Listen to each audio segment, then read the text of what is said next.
Halo guys, welcome back to my video. Nah, kali ini adalah video kelanjutan dari video sebelumnya yang membahas tentang dimensi-dimensi yang berkaitan dengan administrasi gereja baru.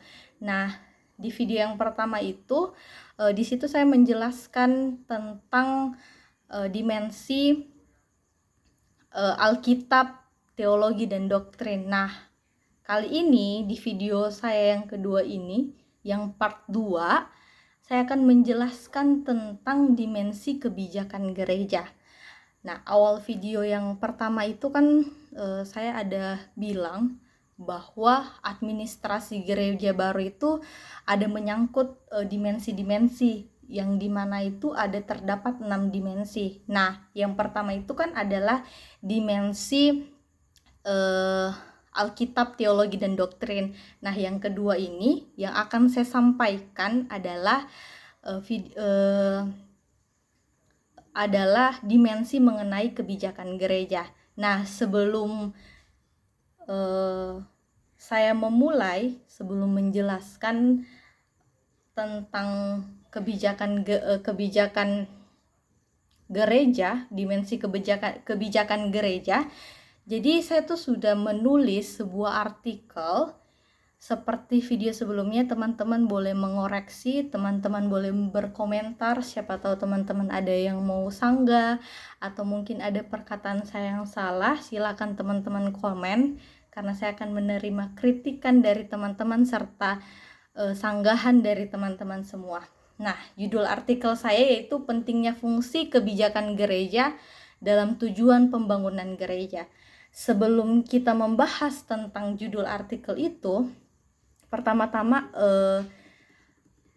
kita perlu mengetahui apa sih sebenarnya itu kebijakan.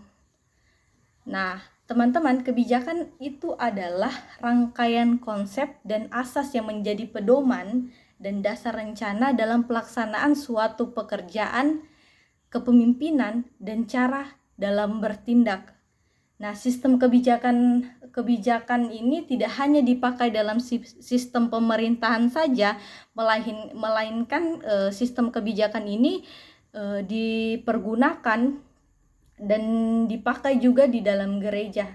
Di mana tadi kan sudah dibilang, kita sudah menjelaskan bahwa tentang kebijakan itu apa. Nah, sekarang apa sih sebenarnya itu kebijakan gereja? Nah, kebijakan gereja itu sendiri adalah keputusan terbaik yang dibuat oleh pemimpin-pemimpin gereja untuk sidang-sidang ataupun rapat-rapat ketika melakukan sidang gerejawi untuk mencapai tujuan dalam pembangunan gereja maupun pembangunan di dalam jemaat. Nah, untuk pembangunan gereja diperlukan juga pembangunan gereja ini diperlukan juga untuk mencapai kesejahteraan jemaat dalam beribadah.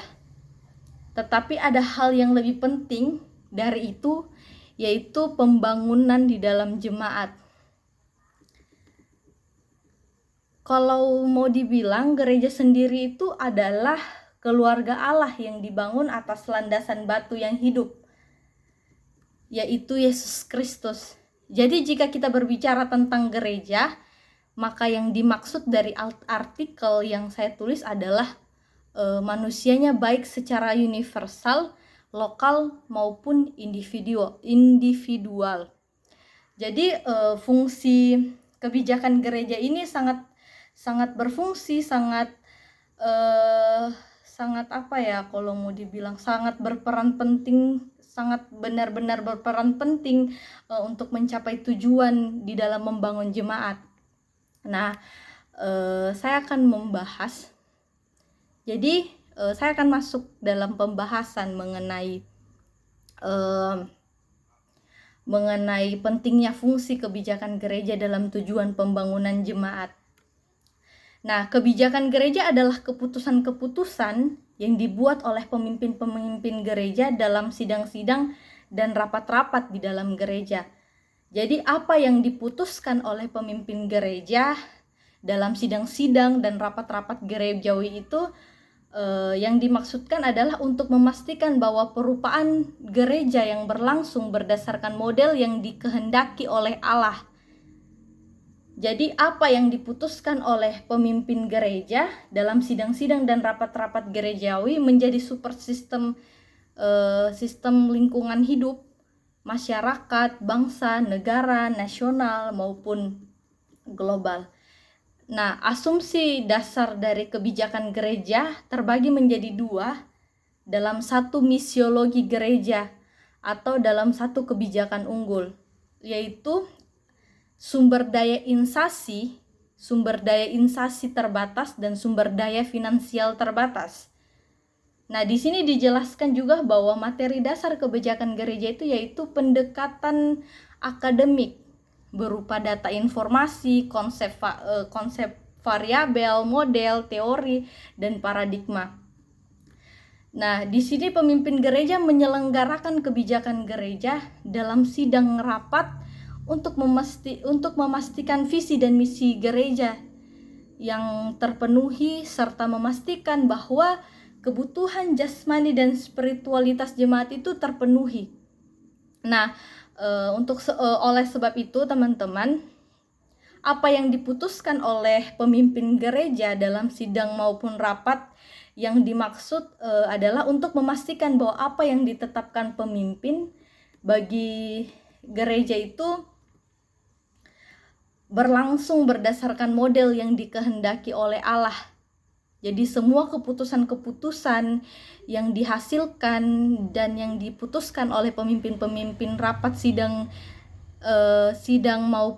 sidang-sidang gereja, rapat-rapat gereja itu sesuai dengan apa yang Tuhan kehendaki, sesuai apa yang Tuhan mau.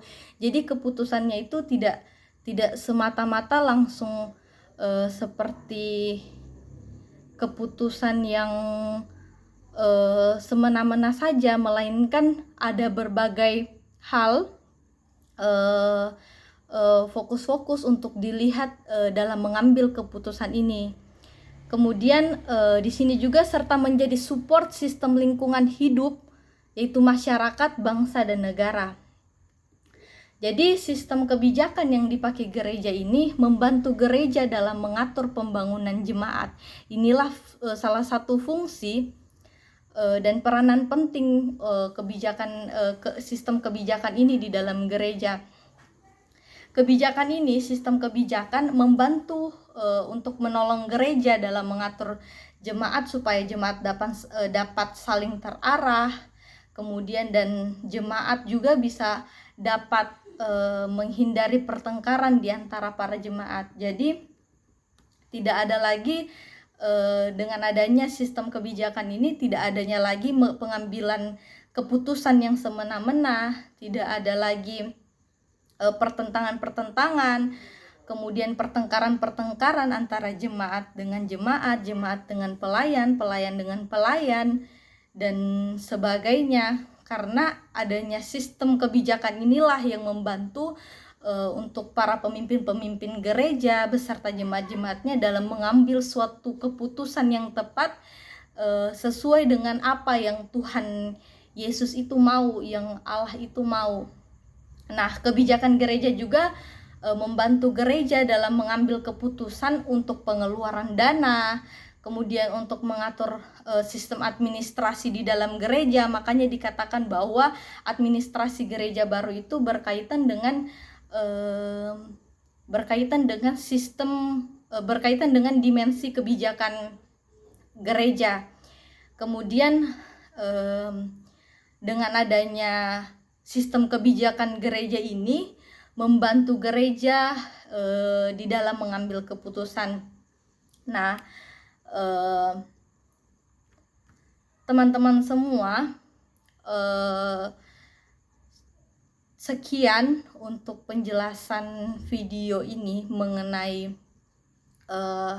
kebijakan gereja, dan semoga dalam proses pengimplementasian sebuah kebijakan, pemimpin gereja harus memiliki ketegasan kepada jemaat sebagai sasaran kebijakan tersebut.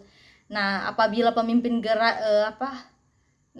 dengan adanya pemimpin pemimpin gereja, pemimpin jemaat, jika memiliki ketegasan dalam prosesnya, secara tidak langsung jemaat-jemaatnya itu sebagai sasaran, sebagai yang menjadi sasaran untuk kebijakan tersebut akan mematuhi kebijakan tersebut. Jadi untuk video yang kedua ini, video part 2, kelanjutan dari video saya yang part 1 mengenai kebijakan mengenai dimensi Alkitab, teologi dan doktrin. Nah, ini kan baru dua dimensi yang kita bahas nih. Nah, di video selanjutnya akan saya bahas lagi mengenai dimensi-dimensi apa saja. Jadi buat teman-teman yang masih penasaran dengan penjelasan dan video saya, tetap stay tune di video saya di YouTube channel saya. Jangan lupa di subscribe, like, comment, and share. So thank you buat teman-teman yang sudah mau subscribe dan sudah mau support. Semoga video yang kedua ini bisa bermanfaat, bisa menambah ilmu teman-teman yang lain, dan bisa juga membantu saya di dalam